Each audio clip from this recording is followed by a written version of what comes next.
সুপ্রিয় দর্শক আসসালামু আলাইকুম। আজকের পর্বে আমি আপনাদের তৈরি করে দেখাবো মিক্সড ফ্রাইড রাইস।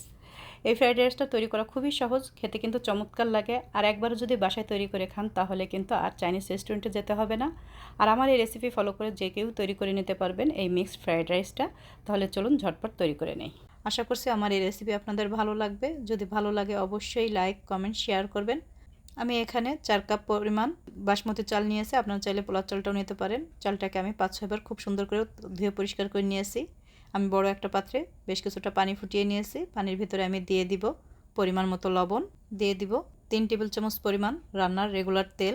এখন আমি এই ফোটানো গরম পানির ভিতরে চালগুলো দিয়ে দিব।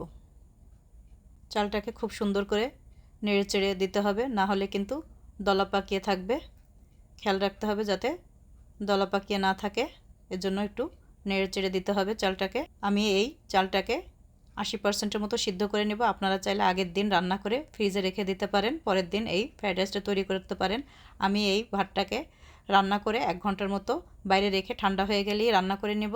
আমি ফ্রিজে রাখবো না। ভাতটা আমার রান্না হয়ে গিয়েছে। এখন আমি একটা স্টেনারে রাইসটাকে নামিয়ে নেব। আমি একটা স্টেনার নিয়েছি, এখানে আমি রাইসটাকে তুলে নেব। আমি এই রাইসটাকে কিন্তু আর কোনো বড় পাত্রে ছড়িয়ে দেব না। এর জন্য আমি 80%-এর মতো চালটাকে সিদ্ধ করে নিয়েছি, আর 10% এই স্টেনারের ভিতরে রেখে দিলেই সিদ্ধ হয়ে যাবে। আপনারা যদি একটা বড় পাত্রে ছড়িয়ে দেন তাহলে 90%-এর মতো চালটাকে সিদ্ধ করে নেবেন।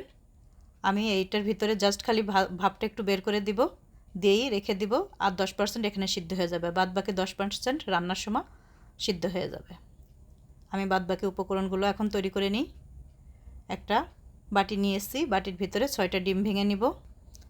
দিয়ে দিব হাফ চা চামচ পরিমাণ কালো গোলমরিচের গুঁড়া, পরিমাণ মতো লবণ দিয়ে ডিমটাকে সুন্দর করে ফেটে নিয়ে আমি ডিমটাকে ভেজে নিব। কড়াই বসিয়ে দিয়েছি, পরিমাণ মতো তেল দিয়ে দিয়েছি।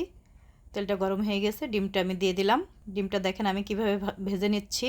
এখন ডিমটাকে আমি এই চামচটা দিয়ে সুন্দর করে ঝুরি করে নিব। আমি এখানে অনেকগুলো একসাথে রান্না করব বলে সবগুলো উপকরণ ভেজে ভেজে তুলে নিব। ডিমটা আমার ভাজা হয়ে গেছে, তুলে নিলাম।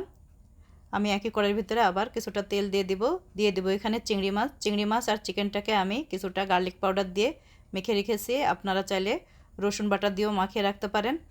দিয়ে দিলাম আমি এখানে চিংড়িগুলি, আর দিয়ে দিব সামান্য একটু কালো গোলমরিচের গুঁড়া আর পরিমাণ মতো লবণ দিয়ে আমি চিংড়ি মাছটাকে ভেজে তুলে নিব। চিংড়ি মাছটা ভাজা হয়ে গিয়েছে, চিংড়ি মাছটাকে তুলে নিয়েছি। আবার কিছুটা তেল দিয়ে আমি এখানে প্রায় 3 কাপ পরিমাণ চিকেন ভেজে নিব।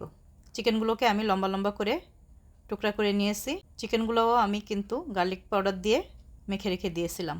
এখন দিয়ে দিলাম হাফ চা চামচ পরিমাণ কালো গোলমরিচের গুঁড়া আর পরিমাণ মতো লবণ দিয়ে আমি চিকেনটাকে সুন্দর করে ভেজে নিব।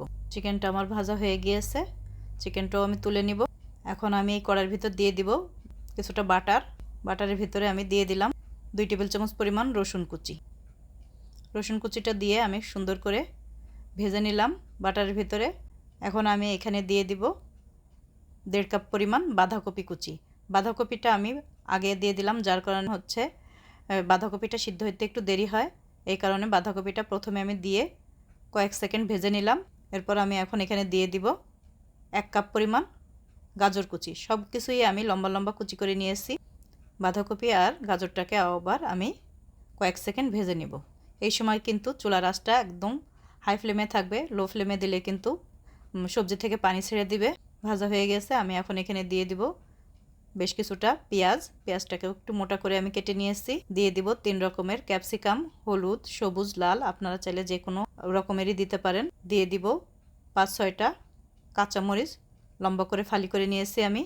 দিয়ে এখন এগুলো সুন্দর করে নেড়ে চেড়ে 1 মিনিটের মতো ভেজে নিয়েছি। আমি এখন এখানে দিয়ে দেবো পরিমাণ মতো লবণ, দিয়ে দিব 1 চা চামচ পরিমাণ কালো গোলমরিচের গুঁড়া দিয়ে আবার কয়েক সেকেন্ড একটু নেড়ে চেড়ে ভেজে নিব। কয়েক সেকেন্ড আমি ভেজে নিয়ে আমি দিয়ে দেব এখন চিকেন, ডিম আর চিংড়ি মাছগুলো সব একসাথে ভেজে তুলে রেখেছিলাম, সব এখন দিয়ে দিলাম। দিয়ে সব একসাথে খুব সুন্দর করে মিশিয়ে নিব।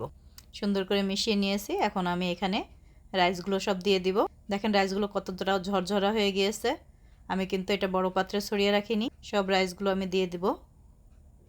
দিয়ে এখন সবগুলো উপকরণ খুব সুন্দর করে মিশিয়ে নিব রাইসের সাথে। মিশিয়ে নিয়েছি। আমি এখন এখানে দিয়ে দিব 3 টেবিল চামচ পরিমাণ টমেটো কেচাপ, 2 টেবিল চামচ পরিমাণ দিয়ে দিব সয়া সস। সয়া সসে কিন্তু লবণ আছে। দিয়ে দিলাম 2 টেবিল চামচ সুইট চিলি সস, দিয়ে দিব 1 চা চামচ কালো গোলমরিচের গুঁড়া, দিয়ে দিব 2 টেবিল চামচ পরিমাণ চিকেন পাউডার। আপনারা চিকেন পাউডারের পরিবর্তে টেস্টিং সল্টও দিতে পারেন। কিছুটা দিয়ে দিলাম পেঁয়াজ পাতা। এখন সবগুলো আবার খুব সুন্দর করে মিশিয়ে নিব। এখন খুব সুন্দর করে মিশিয়ে নিব। মিশিয়ে আমি 2-3 মিনিট খুব সুন্দর করে ভেজে নিব। এই সময় কিন্তু চুলার আঁচটা পুরো হাই ফ্লেমে দিয়ে ভেজে নিতে হবে। দেখেন ভাজা হয়ে গিয়েছে আমার। তৈরি হয়ে গেল আমার মজাদার মিক্সড ফ্রাইড রাইস। কেমন হলো অবশ্যই জানাবেন। আপনারাও ট্রাই করে দেখবেন। যদি ভালো লাগে অবশ্যই কমেন্ট করে জানাবেন। আজকে এই পর্যন্ত। সবাই ভালো থাকবেন। আল্লাহ হাফেজ। আসসালামু আলাইকুম।